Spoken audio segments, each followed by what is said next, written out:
In this subsection, we're going to talk about orderings. That is, if we've got n objects, how many different ways can we put them in order? How can we count that?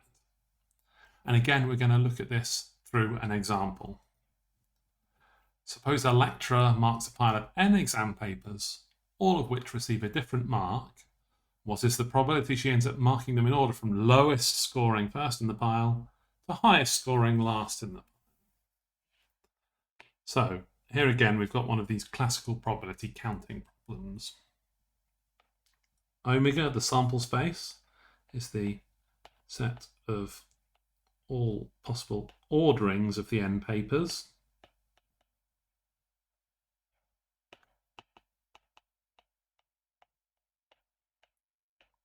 And our event A that we're interested in is the event that they go from lowest to highest. And since they all have a different number of marks, there's only one way of ordering them from lowest to highest. It has to be the lowest, then the second lowest, then the third lowest, up to the second highest, up to the highest. So it's very clear that the number of elements in A is 1.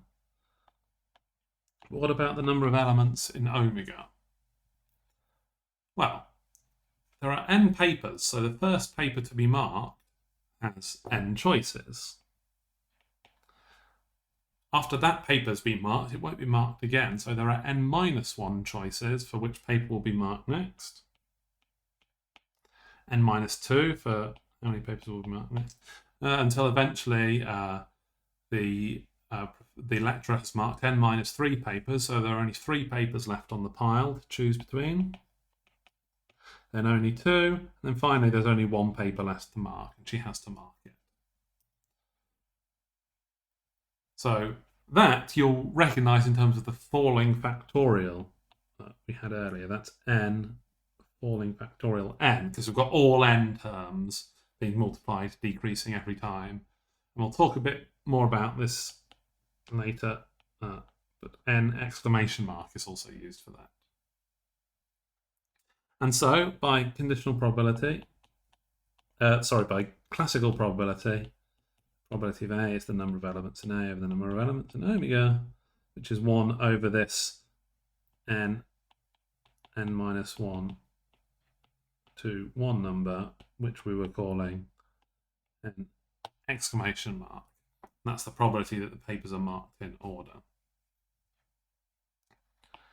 So what we were using there is that we were using this notation n exclamation mark to equal n falling factorial n n-1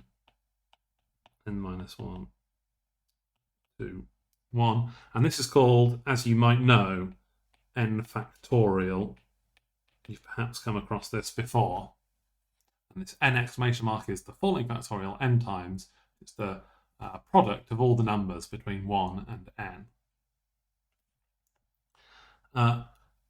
In that expression there, I wrote n factorial as a falling factorial, n to the n underlined, but you can do this vice versa, right? Which is you can write nk, which remember is n-1 all the way down to n-k plus 1. You can also write that in terms of factorials the other way around, right? Because what you've got here starts off looking a bit like n factorial. We've got n-1, n-2, but it doesn't go all the way down. Right? It gets to n-k plus 1, then it stops, and it doesn't have the n-k, n-k minus 1, n-k minus 2, 3, 2, 1, that the full factorial would have. But you can kind of fix that by cancelling out n-k factorial on the bottom. Right, so if you think the n factorial on the top, the n-k factorial on the bottom cancels out the n-k, n-k minus 1, n-k minus 2, all the other terms. So that formula there can sometimes be useful if you want to find a falling factorial. That formula will write the falling factorial in terms of the factorial in case you find that it's useful. Now the factorial, n exclamation mark, can get really, really big really quickly. For only modest n factorial can be very large. And in the notes, I've put an example of the number of ways that you can shuffle a pack of cards. I explain in the notes how whenever you shuffle a pack of cards, you'll have seen an ordering of the cards that no one in the universe has ever seen before with just overwhelming certainty. Which gives a hint of how big n factorial gets, where n factorial measures the number of ways that n objects can be ordered.